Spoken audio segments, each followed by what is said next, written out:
नमस्ते बच्चों, मेरा नाम रजनी तोमर है और मैं एक नए पाठ के साथ आपके सामने उपस्थित हूँ। अगर आप मेरे चैनल पर नए हैं तो मेरे चैनल को लाइक और सब्सक्राइब करना ना भूलें। बच्चों, आज हम वसंत की पुस्तक भाग 3 से पाठ 9 कबीर की साखियाँ का अध्ययन करेंगे। इसके कवि हैं कबीर दास जी। बच्चों, कबीर दास जी ने इन साखियों के द्वारा हमें दूसरों के साथ कैसा व्यवहार करना चाहिए, उनके साथ कैसा भाव रखना चाहिए, उनका निरादर नहीं करना चाहिए, किसी को कमज़ोर नहीं समझना चाहिए आदि संदेश दिया है। तो आइए बच्चों, हम कबीर दास की साखियाँ पढ़ते हैं और उनका अर्थ भी समझते हैं। आइए बच्चों, अब हम पहली साखी पढ़ते हैं। जाति न पूछो साध की, पूछ लीजिए ज्ञान, मोल करो तरवार का, पड़ा रहन दो म्यान। तो पहले कठिन शब्दों का अर्थ जानते हैं। जाति मतलब जात, जो हो जिसे हम इंग्लिश में कास्ट भी बोलते हैं। साध मतलब साधु, ज्ञान मतलब गुण, मोल मतलब मूल्य, तरवार मतलब तलवार, म्यान मतलब तलवार जिसमें हम रखते हैं। तो हम एक एक पंक्ति का अर्थ समझते हैं। जाति न पूछो साध की, पूछ लीजिए ज्ञान। यहाँ कबीरदास जी कहते हैं कि हमें साधु महात्मा की जाति के बारे में ना तो पूछना चाहिए और ना ही सोचना चाहिए, बल्कि हमें तो साधु महात्मा के ज्ञान व गुणों का सम्मान करना चाहिए और उनसे ज्ञान प्राप्त करना चाहिए। मोल करो तरवारी का, पड़ा रहन दो म्यान। आगे कबीरदास जी कहते हैं कि जिस प्रकार तलवार का मूल्य होता है, तलवार को रखने वाली म्यान का नहीं। अर्थात इन पंक्तियों में कबीरदास जी कहते हैं कि हमें साधु महात्मा के जाति के बारे में सोचना या पूछना नहीं चाहिए, बल्कि उनसे ज्ञान का उपदेश लेना चाहिए।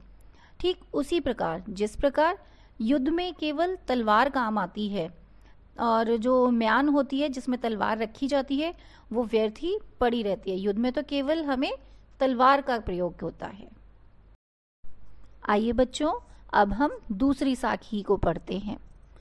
आवत गारी एक है, उलट होइए अनेक, कह कबीर नाही उलटिए, वहीं एक की एक। पहले कठिन शब्दों का अर्थ जान लेते हैं। आवत मतलब आती है, गारी गाली, उलट मतलब पलट कर जवाब देना, अनेक बहुत सारे, कहत कबीर कबीर जी कहते हैं, नाही नहीं, उलटिए मतलब जवाब देना, एक की एक मतलब एक ही रटना या एक ही बात को दोहराना। आइए बच्चों, एक एक पंक्ति का अर्थ समझते हैं।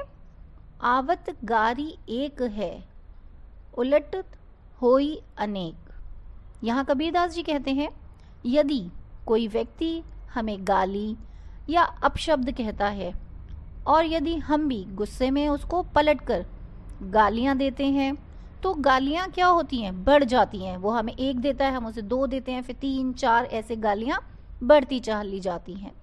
कह कबीर नाही उलटिए, वहीं एक की एक।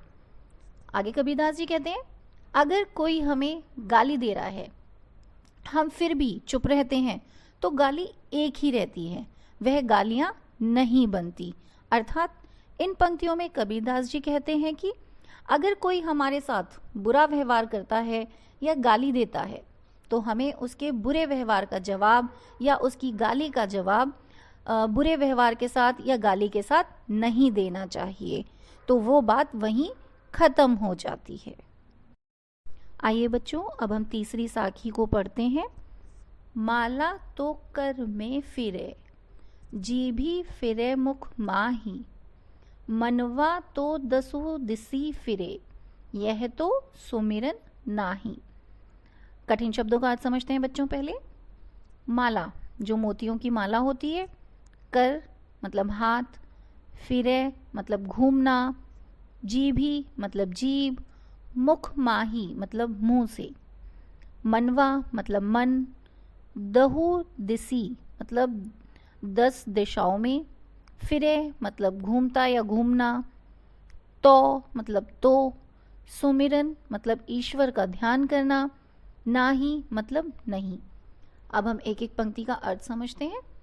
माला तो कर में फिरे, जीभी फिरे मुख माही। इन पंक्तियों में कबीरदास जी कहते हैं कि अगर हमारा मन भगवान की भक्ति में नहीं लगता तो फिर हाथ में माला लेकर घूमना और मुंह से भगवान का नाम जपना बेकार है। मनवा तो दसु दिसी फिरे, यह तो सुमरन नाही। आगे कबीरदास जी कहते हैं, हमारा मन तो सारी दिशाओं में बेचैन होकर घूम रहा है, ऐसी अवस्था में भगवान का ध्यान करना बेकार है। हमारा मन 10 दिशाओं में कैसे घूम रहा है बच्चों? इस प्रकार जैसे हम भगवान के सामने मंदिर में बैठे हैं और माला जप रहे हैं, लेकिन हमारा ध्यान कहाँ है? गैस बंद कर दो, पानी भर गया, टीवी बंद कर दो, मतलब हमारा दिमाग तो चारों तरफ घूम रहा है और हाथ में लेके हम भगवान का नाम जप रहे हैं, मतलब ढोंग कर रहे हैं। ऐसी अवस्था में भगवान का ध्यान नहीं लगाया जा सकता। अर्थात इन पंक्तियों में कबीरदास जी कहते हैं कि हाथ में माला लेकर केवल भगवान नाम जपने से कुछ नहीं होगा। जब तक हमारे मन में सच्ची भक्ति नहीं होगी तब तक माला लेकर भगवान का नाम जपना या रटना बेकार है। अगर हमें भगवान की भक्ति सच्चे मन से करनी है तो हमें सांसारिक मोह माया को त्याग कर भगवान की उपासना सच्चे मन से करनी होगी। आइए बच्चों, अब हम चौथी साखी को पढ़ते हैं। कबीर घास ना निंदिए, जो पाऊं तली होई, उड़ी पड़े जब आँखी में, खरी दुहेली होई। पहले कठिन शब्दों का अर्थ जान लेते हैं। घास मतलब घास जो ज़मीन पे हरे रंग की घास बिछी होती है। निंदिए मतलब बुराई करना। पाँव मतलब पाँव या पैर। तली मतलब नीचे। होई मतलब होती है। उड़ी मतलब उड़कर। पड़े मतलब पड़ जाना। आँखी मतलब आँख। खरी मतलब बहुत। दुहेली होई मतलब दुख होता है। तो बच्चों एक एक पंक्ति का अर्थ समझते हैं। कबीर घास ना निंदिए, जो पाऊं तली होई।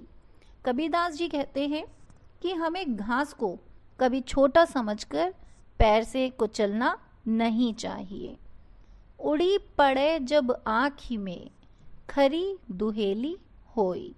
आगे कबीरदास जी कहते हैं कि जब घास का तिनका उड़कर आँख में पड़ जाए तो हमारी आँख में बहुत दुख होता है।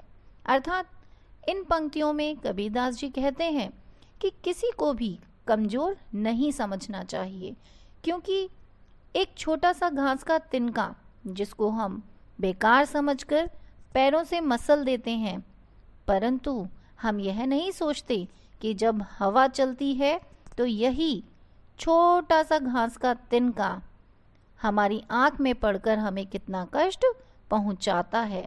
इसीलिए हमें किसी भी व्यक्ति को छोटा या कमज़ोर समझकर उसका निरादर या उसका अपमान नहीं करना चाहिए। आइए बच्चों, अब हम 5वीं साखी को पढ़ते हैं। जग में बैरी कोई नहीं, जो मन शीतल होए, या आपा को डारी दे, दया करे सब कोय। पहले कठिन शब्दों का अर्थ जान लेते हैं। जग मतलब संसार। बैरी मतलब दुश्मन, शत्रु। मन हृदय। शीतल साफ। होए होता है। आपा घमंड या अहंकार। डारी त्याग देना। करे मतलब करना। सब कोय मतलब सभी लोग। आइए बच्चों, अब हम एक एक साखी का अर्थ समझते हैं। जग में बैरी कोई नहीं, जो मन शीतल होए। यहाँ कबीरदास जी कहते हैं कि जिन मनुष्य का मन कोमल और शांत होता है उनका संसार में कोई भी शत्रु नहीं होता। या आपा को डारी दे, दया करे सब कोय। आगे कबीरदास जी कहते हैं कि अगर हम अपना घमंड या अहंकार छोड़ दें तो संसार में हर कोई हमारी सहायता करता है या हम पर दया कर सकता है। अर्थात इन पंक्तियों में कबीरदास जी कहते हैं कि अगर हम सबके साथ शांतिपूर्वक व्यवहार करते हैं तो हमारा कोई शत्रु नहीं होगा, और मनुष्य यदि अपना अहंकार छोड़कर सबसे प्रेम पूर्वक व्यवहार, बातें और सबकी प्रशंसा करता है तो संसार में हर कोई उसकी मदद करता है और उस व्यक्ति पर दया दिखाता है। तो हमें क्या करना चाहिए कि सबके साथ प्रेम पूर्वक व्यवहार करना चाहिए।